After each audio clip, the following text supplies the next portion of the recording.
Nuestro Dios grande y poderoso, qué bueno es inclinarnos delante de ti, qué bueno es postrarnos y alabarte, bendecirte, cantar cánticos e himnos espirituales, adorarte como pueblo, sabiendo que tenemos una misma mente y un mismo corazón. Y deseamos que tú ahora te muestres a nosotros por medio de tu palabra.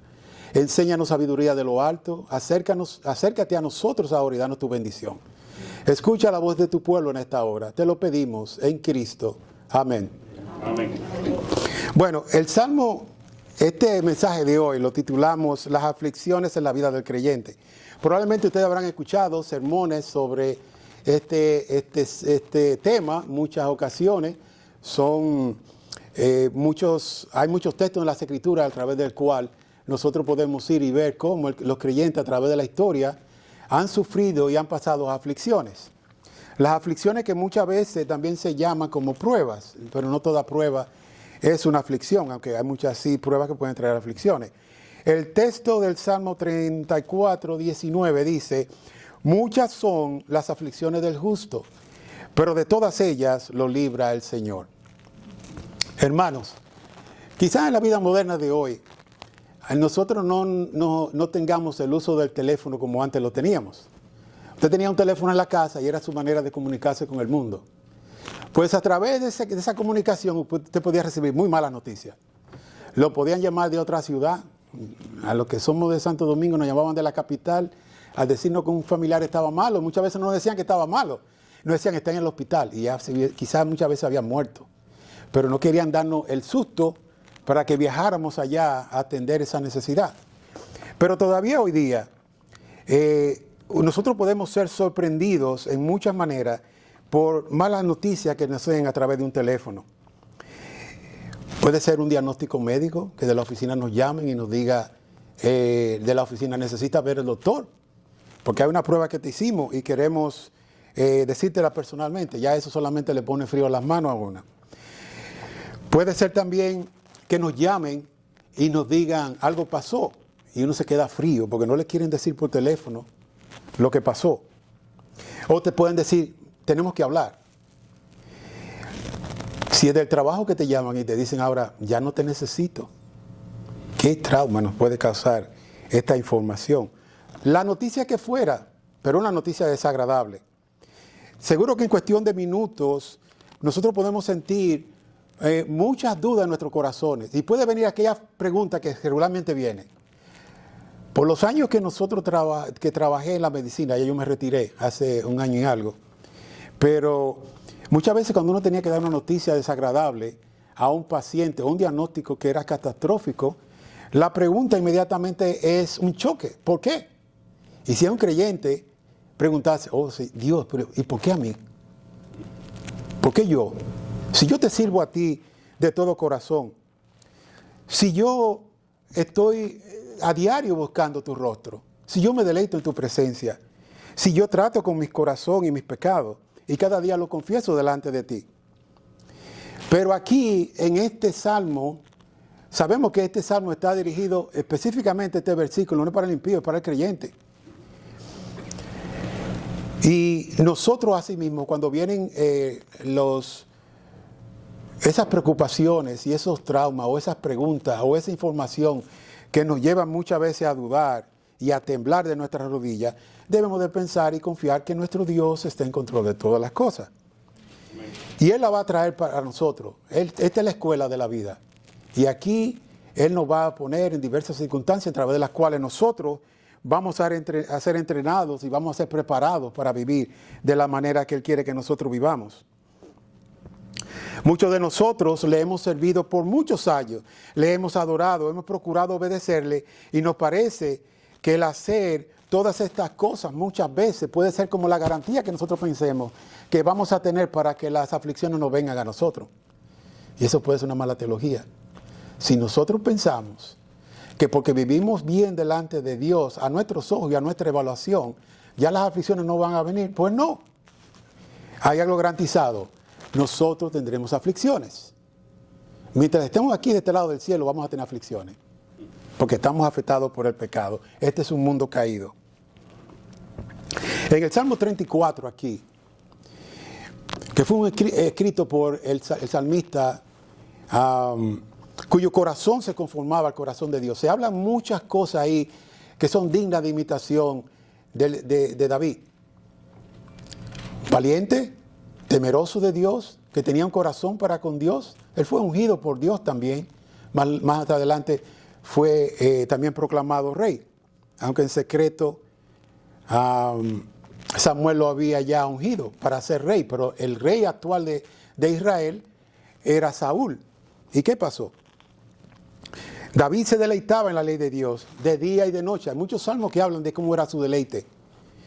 Él anhelaba estar en la compañía de los justos, pero él buscaba de día y de noche también a Jehová, en la vigilia de la noche, en la mañana. De mañana, oh Dios, me presentaré delante de ti y en ti esperaré. Habla de que era una vida devota delante de él, pero ese mismo David también cayó en pecado. Y ese mismo David flaqueó en muchas ocasiones. Cuando, en el contexto de que este evento pasa, David sale huyendo de Saúl. Saúl lo quería matar. Y era serio, esto no era juego, Saúl lo quería matar. A pesar de todas las cosas, a pesar de que ya él había librado a Israel de la burla de los filisteos y de que había vencido el representante de ellos, Goliat, él ahora decide huir, tiene que huir y tiene que huir rápido, porque si no Saúl con sus soldados lo va a matar. Y él inmediatamente, al huir, decide irse. ¿Dónde él decide irse? A una ciudad filistea, a Gat. ¿Y qué pasa en Gat? Ahí él se encuentra con el rey Aquis. Y que lo interesante de esta parte es que él se encuentra con el rey Aquis, ¿verdad?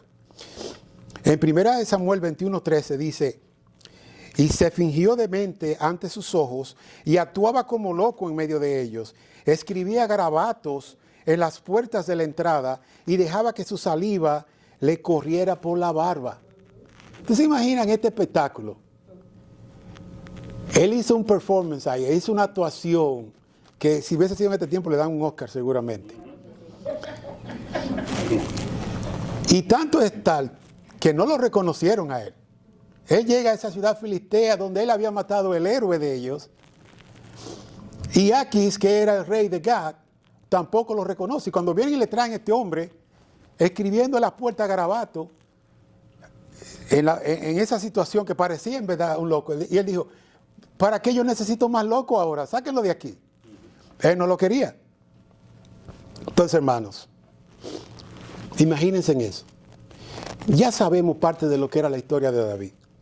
El ungido de Dios, aparentando demencia para salvar su vida, escribiendo garabatos en las puertas. ¡Qué contraste! Ahora un fugitivo humillado. Si a él lo hubiesen descubierto, por lo menos él tenía que tratarlo como si fuera un espía y probablemente matarlo. Porque era un israelita y venía huyendo a la ciudad de Gat. Y había sido el que mató al heraldo de ellos, Goliat. Pero no lo reconocieron. Por eso es que ahora cuando Dios lo libra de la mano de Aquis, es increíble eso. Es maravilloso que él pueda escribir el Salmo 34. Es en ese contexto que pasa que él escribe el Salmo 34. Y no fue que él estaba en un castillo, en un palacio. No era que él estaba gozando de los privilegios de un hombre con una relación especial o una historia especial que ya tenía, que se había ganado delante del pueblo. No, él lo escribió ahí después de una historia tan triste, en donde él ciertamente dio una mala representación por su conducta en un sentido. Él escribe ahora el Salmo 34. Y ustedes lo escucharon ahora cuando él lo leyó. ¿Cómo comienza ese salmo? Dice: bendeciré a Jehová en todo tiempo, su alabanza estará de continua en mi boca. En Jehová se gozará, se regocijará mi alma. Hay un cambio increíble de la manera como él entró, llegó a la ciudad, hace su performance ahí y ahora él medita de la gratitud hacia Dios en la cueva. Qué bueno que él pudiera escribir este salmo, De modo que cuando ya él llega al versículo 19, ahí es que él dice lo que nosotros vamos a exponer, de que muchas son las aflicciones del justo, pero de todas ellas lo libra el Señor. Él lo sabía bien, muy bien ahí. Y él al saberlo, es que puede ahora escribir este salmo. Hermanos, a pesar de toda la historia de David, él no entra a esta ciudad con un triunfalismo superficial. Él entró como un fugitivo. Tampoco él entró con otras aires de grandeza por ya la historia que tenía. Él entró humillado. Dios lo humilló. Él huyó por su vida. Pero aquí en este salmo lo que nosotros vemos es que hay un realismo santo. Dios no esconde el pecado de David. El mismo David que mató a Urías el Eteo con un trauma, una trauma que hizo perversa, fue el mismo David también que en el Salmo 51 confesó de que contra ti, yo he pecado y he hecho lo malo delante de tus ojos. Y continúa diciendo, de manera que eres justo cuando juzgas. O sea, él entendía esa parte y él se arrepintió. Pero asimismo nosotros, ¿qué nos dice de nosotros esto? Que nosotros animamos a las personas que se arrepientan, hay que busquen de Cristo. Hay una puerta estrecha, hay un camino angosto y sobre ese camino nosotros tenemos que caminar cada día. Pero sabemos que aunque las pruebas, las dificultades sean difíciles, la gracia de Dios es suficiente. Amén. Nosotros tenemos que vivir dependiendo de la gracia de Dios. Cristo ha prometido estar con nosotros todos nuestros días. Hermano, eso es maravilloso. El Redentor, el Salvador de este mundo, que promete estar con nosotros todos los días hasta el fin del mundo. Quiero decirles que la idea principal que estaremos desarrollando aquí hoy es de que las aflicciones son inevitables en la vida del creyente, pero están bajo el gobierno soberano de Dios y producen nuestro bien eterno y también la gloria de nuestro Dios. Nosotros estaremos exponiendo 3 puntos principales, no es tan complicado, son 3 cositas. La realidad innegable que nosotros vamos a ver, de que muchas son las aflicciones del justo. Lo segundo será los propósitos de Dios en la aflicción. Y lo tercero, que es muy importante que nosotros también aprendamos, es cómo debemos responder como creyentes en esta vida. Pues veamos nuestro primer punto. La realidad innegable de que muchas son las aflicciones del justo. Dice, observemos que el texto no niega la realidad del dolor. Dios no esconde eso. Vamos a tener aflicción. Y si hay aflicción, hay dolor. No dice que van a ser algunas. 1, 2 o 3 le vamos a dar y ya. Es suficiente. Usted tiene un número 3 y ya ahí no va a tener más. No, serán muchas. Si son muchas para nosotros, quiere decir que nosotros también en esta vida vamos a sufrir. No hay nada que nos prevenga de que no pasemos por aflicción. El hecho de que seamos fieles a Dios no garantiza que no tengamos aflicción. Qué bueno que seamos fieles, pues sigamos siendo fieles, pero estemos preparados. La Escritura no es una novela sentimental. Aunque encontremos que los salmos están llenos de un gran contenido de emociones. Sí, es bueno ya los salmos. Ustedes van a encontrar que en el ejemplo que Dios nos da ahí de la vida de David, él pecó. Él expresó muchos de sus sentimientos. Hubo un momento que él estaba tan turbado que él dice que estaba a punto de desmayar. Imagínense, en un estrés extremo o en una depresión extrema, ya él estaba al punto de la locura o casi ya se moría. Pero él sabía que vería la bondad de Dios en la tierra de los vivientes. Eso era también una verdad que lo consolaba y le animaba a él a vivir. La Biblia es un libro realista, donde Cristo nos advierte el costo del discipulado. Nos dice que en el paquete de ser cristiano vienen las aflicciones. La buena noticia es que en Cristo, como dice en Juan capítulo 16, versículo 33, nos conforta con esta palabra de aliento que dice, estas cosas os he hablado para que en mí tengáis paz. En el mundo tendréis aflicciones, pero confiad, yo he vencido al mundo. Amén. Agustín dijo, Dios tuvo un hijo en la tierra sin pecado, pero ninguno sin aflicción. Si el Hijo Eterno sufrió, hermanos, ¿cómo pensamos nosotros evitar el valle de la aflicción? Dios te está formando a ti y a mí. Él las usa para formarnos en nuestro carácter. Y Él va a continuar trabajando en nosotros. Él es el justo. Y especialmente este salmo, especialmente este versículo, está dirigido a nosotros, los creyentes, no al impío. El justo sufre no porque Dios lo haya abandonado tampoco. No es una señal de abandono que si usted está sufriendo ahora en una aflicción. Lo que pasa es que Dios está obrando en ti y está trabajando. La aflicción se presenta muchas veces de muchas maneras, y ustedes lo saben eso. Pero se lo voy a recordar. Usted puede recibir, como allá comenzábamos hablando, de una mala noticia, la pérdida de lo que nosotros estimamos valioso o que sea importante, también con los conflictos, las enfermedades, las persecuciones, las tentaciones, desilusiones, traiciones, escasez, hambre, oraciones sin contestar, y etcétera, etcétera, etcétera. Hay muchas cosas en este mundo que nos pueden traer aflicciones y puede presentarse de diversas maneras. Algunas de estas aflicciones podemos verlas que pueden llegar de una manera paulatina, poco a poco. Como cuando un insecto le está picando a uno y le está molestando, que no te deja dormir. Si es un mosquito, en Santo Domingo a uno le dormía con mosquitero. Yo no sé si ustedes saben todo lo que es un mosquitero. Y si se le metían 2 o 3 mosquitos ahí, solamente el sonido de mosquito no dejaba dormir a uno. ¿Verdad? Pues así mismo puede ser una aflicción impertinente, molestosa, que nos quita la paz. Pero, ¿qué pasa? Dependiendo cómo nuestra fe esté cimentada, nosotros vamos a resistir esa aflicción y la tentación que esto puede traer. Si nosotros estamos firmes en la palabra de Dios y conocemos la palabra de Dios, porque usted puede decir, yo creo en Dios, pero no ha llenado su corazón de la palabra, entonces no tiene de dónde sacar para poder enfrentar esa aflicción.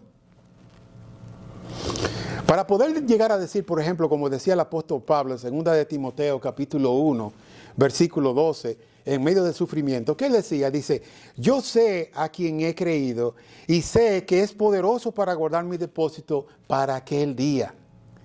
Él podía decir con confianza que él sabía en quién había creído. No era un pensamiento, no era una emoción, era alguien que lo había aplicado en su vida a través de las aflicciones.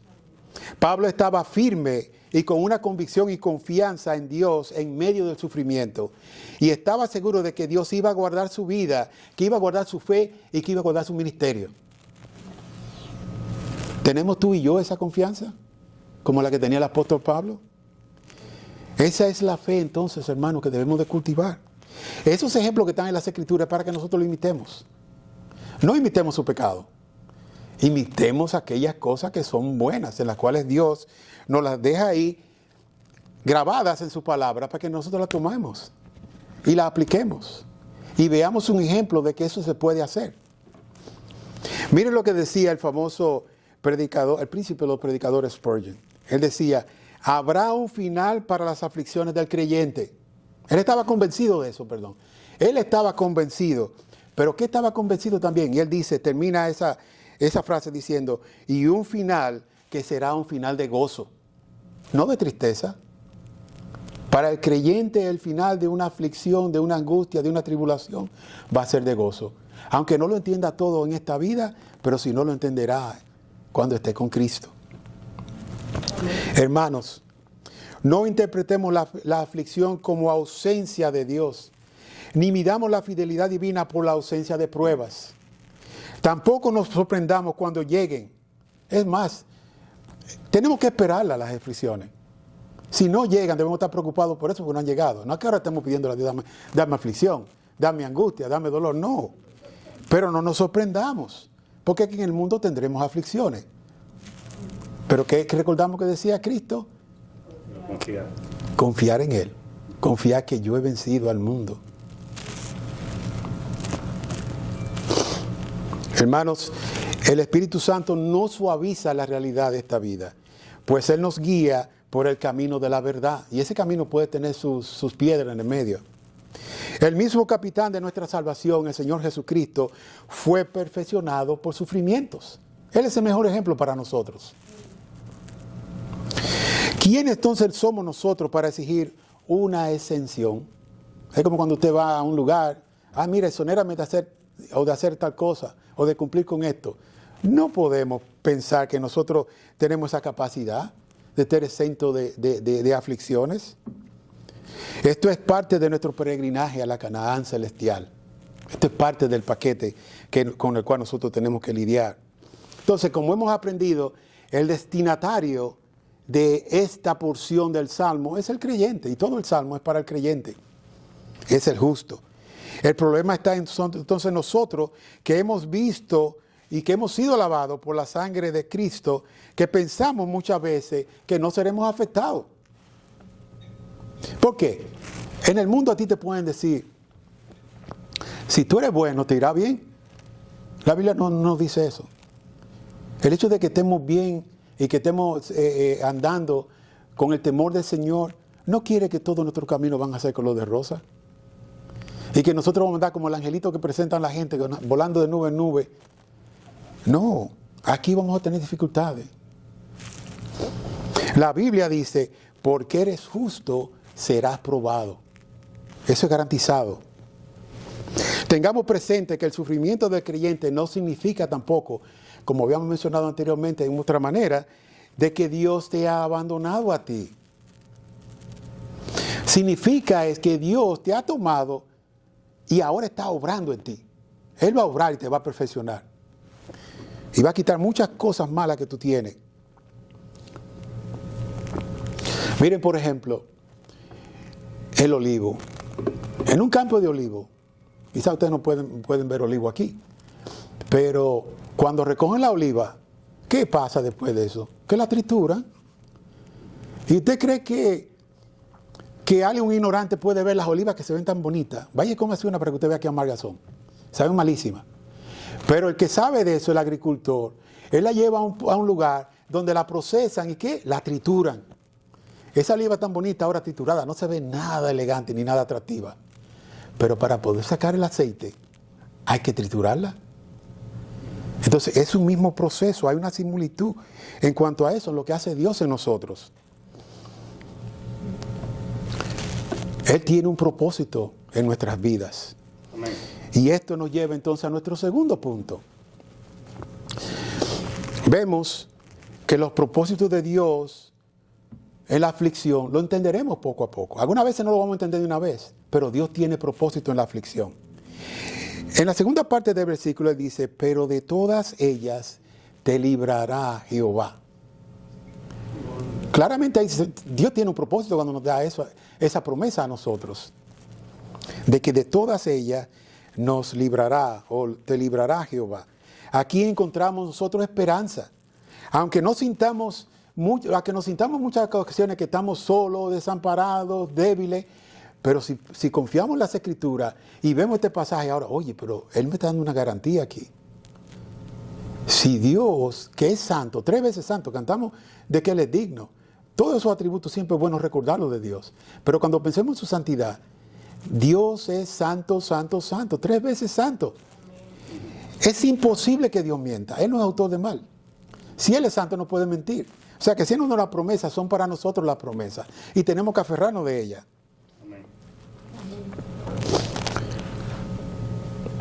Nada de lo que pasa en nuestra vida es accidental.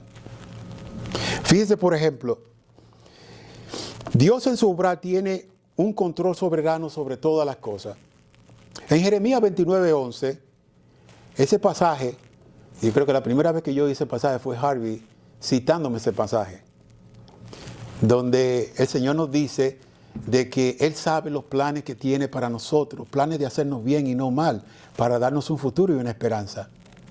O sea, de que sus planes son de darnos esperanza.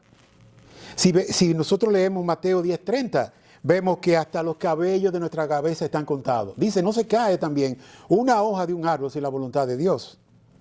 Si memorizamos y recordamos lo que nos dice Mateo 8:28, dice que todas las cosas cooperan para bien. Así, hermanos, en medio de las aflicciones que se muestran en nuestra vida, debemos de tener confianza en Él. Tengamos siempre presente que Dios está en control. Él no reacciona como si algo que pasó se le pasó. Lo tomó de sorpresa. No, Él conoce todas las cosas desde antes de que sucedan, porque Él las designa para el hombre. Él ordena nuestros caminos, Él endereza nuestros pasos y cuida nuestra senda. Entonces, la pregunta sería, ¿y por qué Dios permite las aflicciones en el cristiano, en nosotros? ¿Por qué las permite? En muchas ocasiones, Él las permite para probar nuestra fe. No porque Él no lo sepa, sino para que nosotros estemos seguros, para que nosotros veamos y evaluemos nuestra condición. Él la va a revelar usando las aflicciones. Él ya lo sabe, pero quiere que nosotros lo conozcamos. O sea, que Él nos prueba a nosotros para probarnos. También Él puede usarla para exponer nuestros pecados. Y es interesante que Mary McCheyne, no sé si ustedes han leído algún comentario de él, pero un buen hombre de Dios, él decía, la raíz de todo pecado conocido está en mi corazón. Todo pecado. Alguna vez uno se escandaliza por ahí cuando oye que arrestaron a un criminal que hizo los crímenes más atroces. Gracias a Dios que no nos permite que nosotros hagamos o hayamos hecho lo que Él hizo, pero el potencial, la semilla, la tenemos en nuestro corazón. Y por eso es que tenemos que escudriñar nuestro corazón y pedirle a Dios que nos guarde. Y que también en ese ejercicio de escudriñar nuestros corazones le pidamos a Él que Él nos revele si hay camino malo para que nosotros le demos muerte. Entonces vemos que la aflicción puede revelar, que puede revelar también orgullo oculto, autosuficiencia y algo mayor, incredulidad. Esto lo podemos ver en la aflicción de Moisés, el gran Moisés. Le compartí al hermano Cordero que es increíble, estaba hablando con mi esposa, de que ella me decía, oye, pero Moisés era un hombre bien tranquilo, quizás no estaba en todos los líos que estaban los otros. Pero ese Moisés tranquilo se incomodó cuando a él se le dijo que no entraría en la tierra prometida. Él se incomodó. Y miren, hermano, a este hombre que fue llamado por Dios a dejar las comodidades, a dejar el palacio, a dejar el ser llamado hijo de la hija de Faraón. Esas eran posiciones privilegiadas para él. Pero él dejó todo eso. ¿Y por qué lo dejó? Para liderar y bregar con un pueblo rebelde. Ese pueblo que era, como dice la Escritura, de dura cerviz. Andaban por un tiempo bien, no pasaba, y al día siguiente estaban quejando. Pedían alimento, le venía el maná y se quejaban otra vez. Era constantemente que eran rebeldes. Entonces ese era el pueblo que estaba guiando. Ese era el pueblo que Dios le había encomendado a él para llevarlo a la tierra prometida. Entonces, ¿por qué aquí Dios trató con él? ¿Y cómo Él se lo reveló? Vean, por ejemplo, no tienen que buscar esto, pero el número 20, aquí viene el pueblo. Ya están andando por el desierto y el pueblo viene y se están quejando de que no hay agua. Entonces Moisés va a donde Dios y lo consulta. Moisés, que era el mediador del pacto, que era aquel hombre que había sido recipiente de ese pacto del monte Sinaí, ahora viene y le trae eso a Dios y Dios le dice, háblale a la piedra. Pero Moisés no hizo eso. Moisés, airado, la golpeó 2 veces. ¿Y cómo fue la respuesta de él? Dice, oíd ahora, rebeldes. Ya de antemano ya lo estaba reprendiendo a ellos. Y después añade, ¿os hemos de hacer salir agua de esta peña? Entonces, ¿qué pasó con Moisés aquí? Moisés distorsionó el carácter de Dios delante del pueblo. Eso fue un pecado que él cometió ahí. Él no era un israelita más entre los miles que habían. Él era el mediador del pacto. El pecado no fue solo golpear la roca, fue también no santificar a Dios delante del pueblo. Por eso que uno también se goza cuando uno ve a algunos hombres de Dios que traen cierta enseñanza que muchas veces se diría al principio bíblico. Algunas veces usted no le cuenta inmediatamente de dónde viene, pero aquí lo conecta. Mire cómo sabiamente John Piper dice, él advierte que en la aflicción debemos vigilar dos cosas. Nuestros labios para no maldecir y nuestros corazones para no caer en incredulidad. Bien, bien claro. Entonces vemos y hemos visto esto, que Dios también puede revelar nuestro pecado, como lo hizo aquí con Moisés. Pero también Dios puede usarlo para formar el carácter de Cristo en nosotros. Aprendamos de la historia de un escultor del siglo XV. Es una historia bien conocida, quizás la han escuchado en algún otro sermón que alguien la haya usado, porque es una historia bien conocida. Un hombre se presenta dándole bloque a un bloque de mármol bien grande. Él está ahí golpeando ese mármol. Y alguien le preguntó, ¿por qué destruyes esa piedra? Y él respondió, no la estoy destruyendo. Estoy quitando lo que no es el caballo. Entonces, ¿qué pasa? Él veía la figura antes de que otros la vieran. ¿Y sabe quién era ese escultor? Miguel Ángel. Él estaba con un bloque. Él veía un caballo en la figura y él estaba quitando de ese bloque de mármol lo que no se parecía al caballo. Pues miren, así es Dios contigo y conmigo. Él ve la imagen de Cristo en ti y es esa imagen la que debemos de reflejar. Todo lo que no se parece a su Hijo, Él lo quita por medio de aflicciones, por medio de pruebas. Mientras Él nos da forma, sufrimos los cincelazos de su mano. Y sí, hermanos, algunas veces estos duelen bastante. Por ejemplo, algunas veces Dios puede usar así un fuego de prueba en nuestras vidas. Y viene una prueba y no termina esa bien cuando ya llega la otra. Y no hay aflicción. Y esa prueba nos trae grandes aflicciones. Pues Dios muchas veces es como ese alfarero también, que agarra el lodo y lo amasa y lo pone en la rueda y se deforma el lodo y vuelve a agarra otra vez hasta que lo convierte en una figura hermosa o útil. Y lo convierte en un vaso de honra, en el caso del creyente. O por ejemplo, el que trabaja el oro. El que trabaja el oro, principalmente ese oro de minas, está lleno de impurezas. ¿Y qué pasa? Él lo pasa por el fuego. Y cuando usted ve que ese oro lo pasan por el fuego, que se pone líquido y pone un color medio raro, usted no cree que de ahí va a salir algo bueno. Pero cuando él le quita las impurezas, entonces ahora es un metal precioso. Es un metal de gran valor. La plata. ¿Qué dice de la plata? La plata es 7 veces probada en el fuego. ¿Y tú sabes cómo es eso de 7 veces probarla? ¿Cómo el que trabaja la plata sabe cuándo la plata está bien ya? Él comienza y comienza hasta que esa imagen se va formando en un espejo. Cuando la imagen que se refleja en el espejo no tiene ninguna distorsión, pues entonces ya esa plata está bien. Pues así es que hace Dios con nosotros en nuestras vidas. Él viene forjándonos, usando aflicciones, usando toda la manera que Él sabe para quitarnos la escoria, para quitarnos aquellas cosas en las cuales nosotros no nos parecemos a Cristo hasta que nosotros nos parezcamos a Cristo. Amén. Entonces, ¿vemos el resultado de estas cosas? Nosotros, por ejemplo, vemos en Romanos capítulo 5, los versículos 3 al 5, lo siguiente. Lo cito aquí, dice: nos gloriamos en las tribulaciones, sabiendo que la tribulación produce paciencia, y la paciencia carácter probado, y el carácter probado esperanza, y la esperanza no desilusiona, porque el amor de Dios ha sido derramado en nuestros corazones por medio del Espíritu Santo. Hermanos, aquí hay una progresión, y en la cual esa progresión vamos a llegar a un resultado. ¿De cómo se manifiesta esto? Vemos la paciencia, vemos el carácter probado, la esperanza, la confianza, y entonces podemos tener esa certeza de que Dios, que ha comenzado la buena obra, la perfeccionará a su debido tiempo. Él no nos va a dejar tampoco a medio hacer. Él nos va a perfeccionar en las cosas que Él quiere trabajar con nosotros.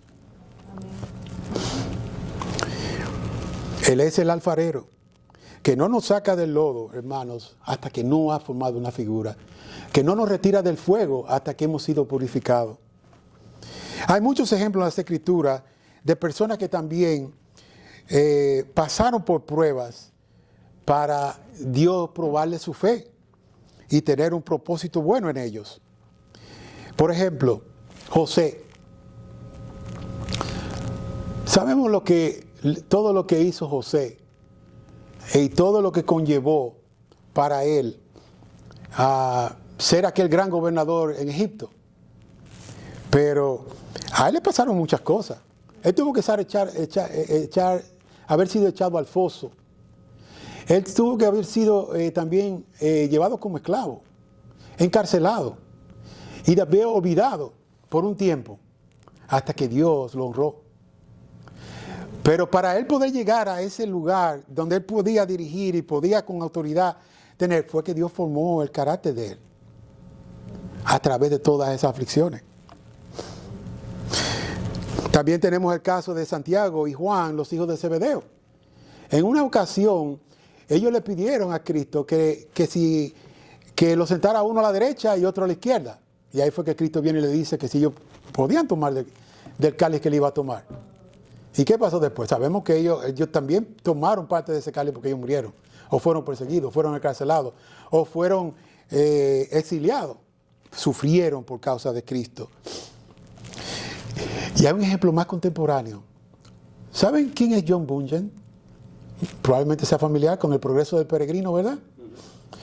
Bueno, y qué gran bendición ha sido ese libro para los creyentes a través de las edades. Me acuerdo que yo, recién convertido, alguien puso una copia de ese libro en mis manos. En una noche, como a las 7 de la noche, fue a mi casa a visitarme un hermano. Y me puso esa copia de ese libro. Yo no pude ir a dormir hasta que no terminé de leer ese libro. Porque el Señor presenta la vida de uno ahí. Es todo, claramente. Pues, nuestro querido amigo John Bunyan, a él lo lanzaron a la cárcel. Esto tomó para que él escribiera este libro.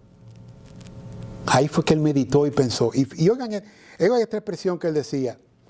En los tiempos de aflicción nos encontramos con las expresiones más dulces del amor de Dios. En los tiempos de aflicción. Él tomó de esas porciones deleitosas del amor de Dios en la prisión. Qué bueno es que ver estos ejemplos. Y estos ejemplos que están ahí son para nosotros. Debemos de imitarlos. Y si no lo sabíamos, pues ahora mira, este hombre hizo esto, aquel hizo aquello. Pues son para nosotros. Otra razón también que nosotros tenemos, y esta es la última que le voy a mencionar, dice, es para cumplir su voluntad. Las aflicciones vienen para que nosotros seamos fieles a Él y no a los hombres. Y que hagamos lo que Él nos manda. Cuando nosotros permitimos que Dios transforme nuestras mentes, le estamos dando ese derecho también, que Él venga a trabajar sobre nosotros para que nosotros conozcamos su voluntad. Dice Romanos capítulo 12, versículo 2, de que nos asegura que su voluntad, ¿qué es? Es buena, agradable y perfecta, y que siempre busca hacernos el bien. Hay veces que las pruebas vienen, hermanos. Vienen hombres y mujeres que han mostrado tener una vida en Cristo. Cuando nosotros vemos a esos hermanos que han vivido bien, que en su vida, usted no puede estar señalando ocasiones de vergüenza al Evangelio, que aunque son pecadores, pero que cada día se deleitan en el Señor y confiesan sus pecados y buscan apartarse, hacen sus devocionales diarios, comparten la palabra, se deleitan en su hombre interior, en su Salvador, son pacientes, mansos, humildes, lloran por lo que sufren, tienen sed de justicia, son pacificadores, etcétera, y aún así sufren por causa del reino de los cielos. Nosotros tenemos que saber, hermanos, que esto no es una garantía. Es bueno vivir así, debemos de vivir así, como ellos viven. Si vemos esos ejemplos, pues tenemos que hacerlo, pero no nos asombremos si vienen las aflicciones a ellos.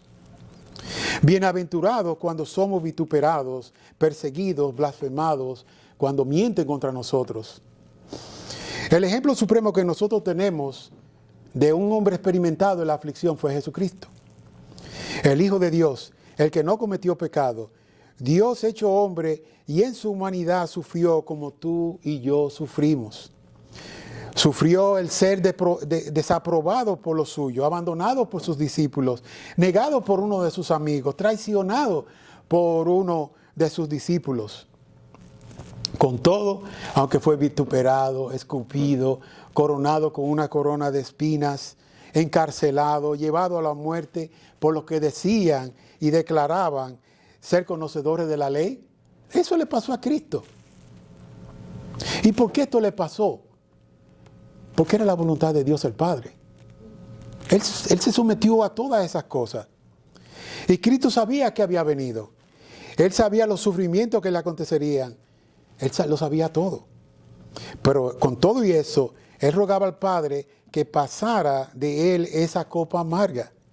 La copa no solo de sufrir la cruz, sino también la copa de sentirse abandonado por el Padre, que era el sufrimiento más terrible, el abandono del Padre.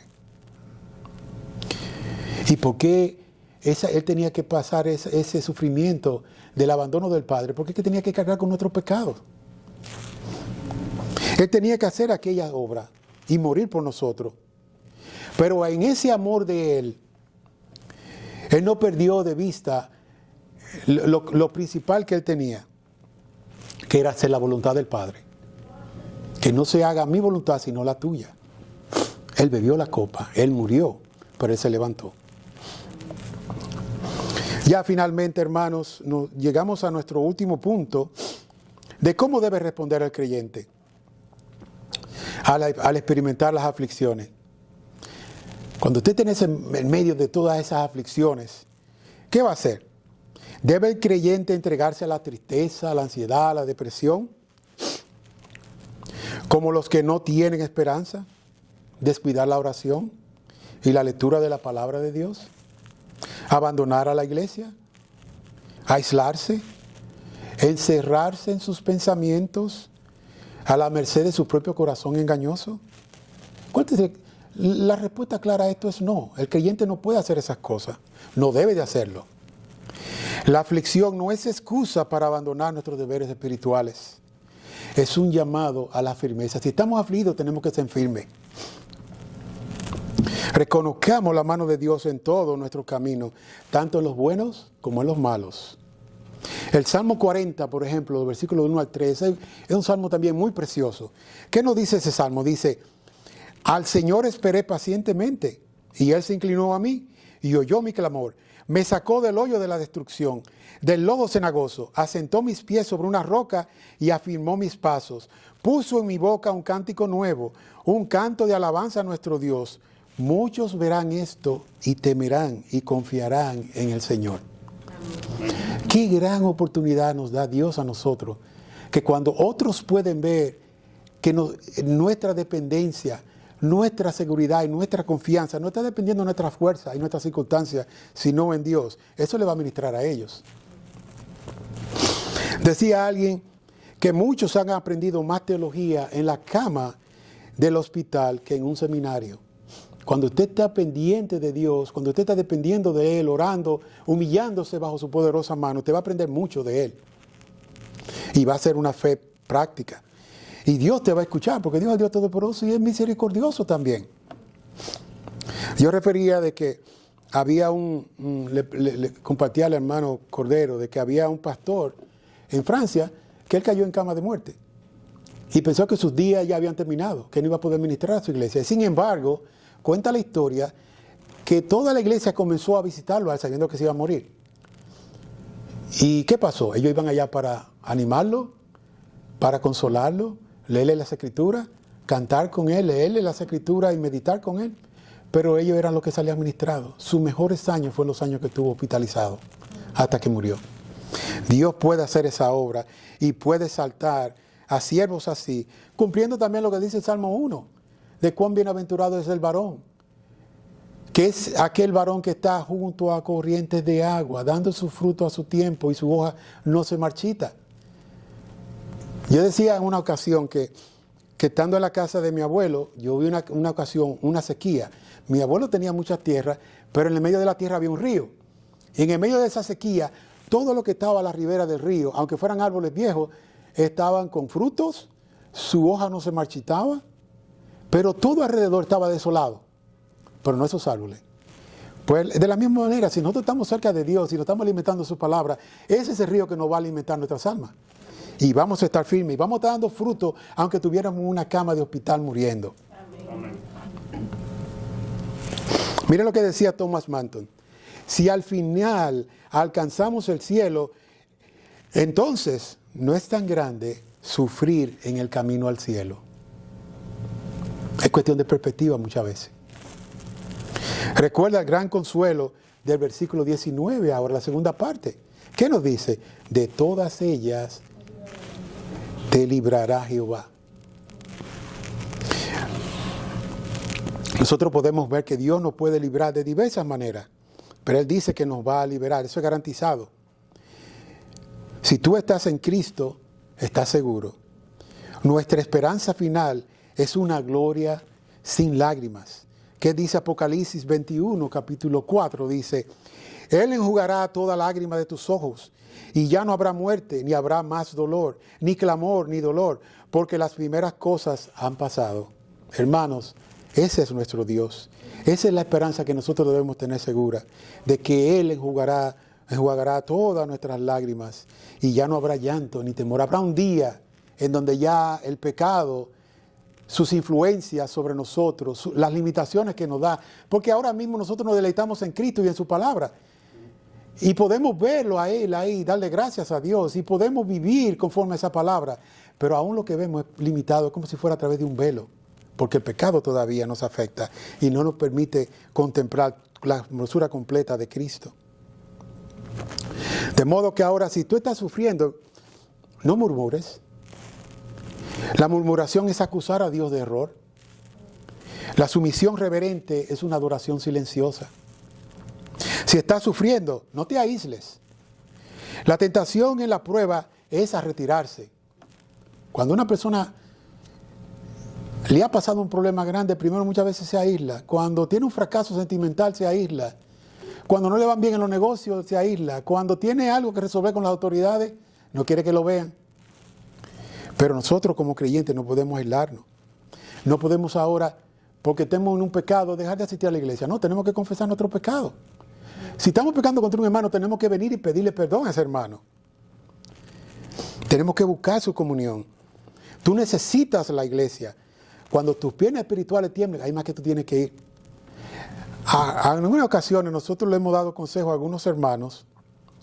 Cuando uno tiene un pecado que lo detiene de leer las Escrituras, de buscar la comunión con Dios, de meditar en su palabra, de evitar reunirse con los hermanos, pues en cada una de estas circunstancias y en muchas otras, usted tiene que hacer lo contrario a lo que su corazón quiere hacer. Actuar por principio. Ahí es que se muestra parte de nuestra madurez. Entonces, no murmuremos, no nos aislemos, también perseverar en los medios de gracia. Es muy importante el orar, leer, meditar y memorizar la palabra. Congrégate y busca consejo para tu necesidad. No te hagas sabio a tu propia opinión.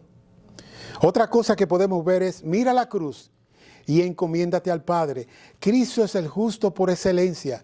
Sufrió muchas aflicciones, no por su pecado, porque Cristo fue el único varón perfecto. No, Él sufrió por nuestro pecado, el tuyo y el mío.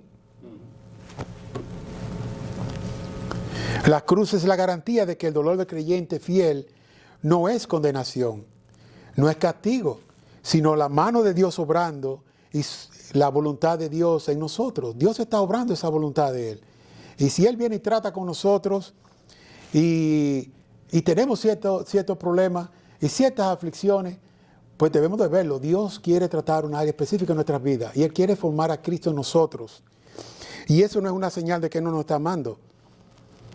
Eso es de que Él está siendo fiel. Mira lo que dice Spurgeon. Spurgeon decía que cuando no puedas ver la mano en la oscuridad, cuando usted está caminando en la oscuridad, ¿verdad? Y alguien lo agarra, usted no puede ver la mano. ¿De quién es? Pero está agarrado de la mano. Entonces Spurgeon dice que cuando no puedes ver la mano en la oscuridad, confía en el brazo que te sostiene. Amén. Así es Dios. Amén. Y él también decía, Dios saca sus mejores soldados de los terrenos de la aflicción. Los mejores soldados de Dios. Y ya le he mencionado a algunos de ellos. Dios los saca.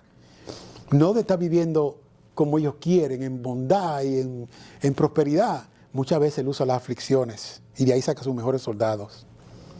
Permítame entonces darles algunas aplicaciones, hermanos, para que asentemos parte de lo que hemos estudiado hoy. Una aplicación al creyente que está en aflicción hoy. 3 cosas importantes. Tu aflicción no está fuera del plan de Dios. Tampoco está fuera del amor de Dios. Y tampoco está fuera del control de Dios. Tu dolor tiene medida, tu prueba tiene límite, tu liberación está asegurada. Amén. Mi segunda aplicación es al creyente que no está en aflicción ahora. Prepárate, fortalece tu comunión, llena tu mente de las Escrituras, medita, memoriza, aplica y aliméntate de ellas. ¿Por qué? Porque las reservas espirituales se construyen antes de la tormenta. ¿Ustedes ven la tormenta que viene? Seguro que ya fueron a Home Depot a buscar la sal, ¿verdad? Y tener su pala lista o la máquina para la nieve, aquello que tienen que hacer. Hay un ejemplo en las Escrituras que dice, mira a la hormiga, oh perezoso, que recoge en el verano su alimento. Muchos de nosotros estamos en el verano todavía en nuestras vidas, pero va a llegar un invierno, donde se nos van a caer los dientes, no vamos a poder caminar, no vamos a poder ver y todo eso. Por eso es que tenemos que nutrirnos, alimentarnos, meditar, memorizar la palabra de Dios. Puede un día que no podamos leer la palabra, pero la vamos a tener en nuestro corazón y en nuestra mente. Y esa palabra nos dará aliento a nosotros. Amén. Y nos preparará también para la aflicción. También otra aplicación es para el creyente que está reaccionando mal. El que está reaccionando mal probablemente está murmurando, quejándose. Entonces, el llamado es, arrepiéntete de tu murmuración. Arrepiéntete de esa incredulidad. Corre a Cristo y confiésale a Él tu pecado y confía en Él. También hay una aplicación para el inconverso. Si alguien está aquí que no conoce a Cristo, esto que hemos leído aquí no es para ti. Tú puedes tener y seguramente también tendrás muchas aflicciones, pero tú no tienes la consolación de que de todas ellas te va a librar el Señor. Entonces, ¿qué te podemos decir a ti? Tu sola apunte puede tener garantía de que serás librado de esas aflicciones si tú confías en Cristo. Por eso te invitamos a que vengas a Cristo, que confíes en Él, porque solo en Él hay liberación. Y no la liberación sencillamente de la aflicción presente, sino del pecado y aquella condenación eterna. Amén. En conclusión, hermanos, permítame recordarles la historia de Job. Es una historia que muy conocida. En un solo día perdió bienes, ganado, perdió 10 hijos. Su esposa le dijo, maldice a Dios y muérete. Oye, qué esposa, qué ayuda idónea, ¿eh? Sus amigos lo acusaron. ¿Y después qué pasó? Su cuerpo se llenó de llagas por todos lados. Imagínense este cuadro. Sin embargo, ¿qué dijo Job? En Job capítulo 1, versículo 21b, dice, Jehová dio y Jehová quitó, sea el nombre de Jehová bendito. Amén. Nosotros tenemos mucha ventaja ahora, ¿verdad?, con respecto a Job. Porque probablemente Job nunca comprendió cuáles eran los propósitos de Dios en ese momento. También Job probablemente no supo esa conversación celestial entre Dios y Satanás. Nosotros lo sabemos ahora porque lo vemos en las Escrituras. Probablemente Job no supo eso. Pero una cosa sí aprendió, por ejemplo, él lo dice en Job 42, versículo 5, he sabido de ti solo de oídas, pero ahora mis ojos te ven. Qué experiencia maravillosa la de Job. Él había oído de Dios, pero ahora lo había experimentado, ese favor de Dios, esa comunión con Dios, esa bendición de Él sobre su vida. Hermanos, a veces la mayor liberación no es salir del sufrimiento, sino conocer más profundamente a Dios en medio de Él. Las aflicciones son muchas, pero el Señor es mayor que todas ellas. El mismo Dios que permite el fuego. ¿Sabe lo que hace ese mismo Dios que permite el fuego? Que Él controla las llamas. Él las controla. Cada lágrima fue necesaria. Cada prueba fue medida. Un día miraremos atrás en gloria y podremos entonces nosotros decir esto. Cada aflicción fue un amor disfrazado Cada aflicción que Dios trajo a nuestra vida, Él lo disfrazó, pero Él lo que nos estaba mostrando era amor. Entonces entenderemos que ni una sola herida fue desperdiciada. Hermanos, nuestro Dios es bueno, nuestro Dios es misericordioso. Él no se cansa de hacernos el bien día tras día. Está en nosotros que confiemos y esperemos en Él. Aunque muchas veces las evidencias no nos muestren estas cosas, pero ahí es que viene la fe. De que nosotros andamos por fe y no por vista. De que confiamos en aquel que ha prometido, el cual Él ha de cumplir su palabra. Por eso que sabemos y decimos que su palabra está fija en los cielos. Sus designios son inconmovibles, pero también el confiar en Él es nuestra esperanza, nuestra seguridad. Y espero que el Señor use esta meditación en la palabra de Dios en un sentido, para que también le ayude a prepararse en esta vida.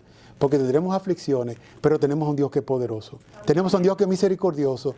Y es aquel que ha dicho que Él estará con nosotros y que nos va a librar de cada una de aquellas aflicciones. Pues oremos.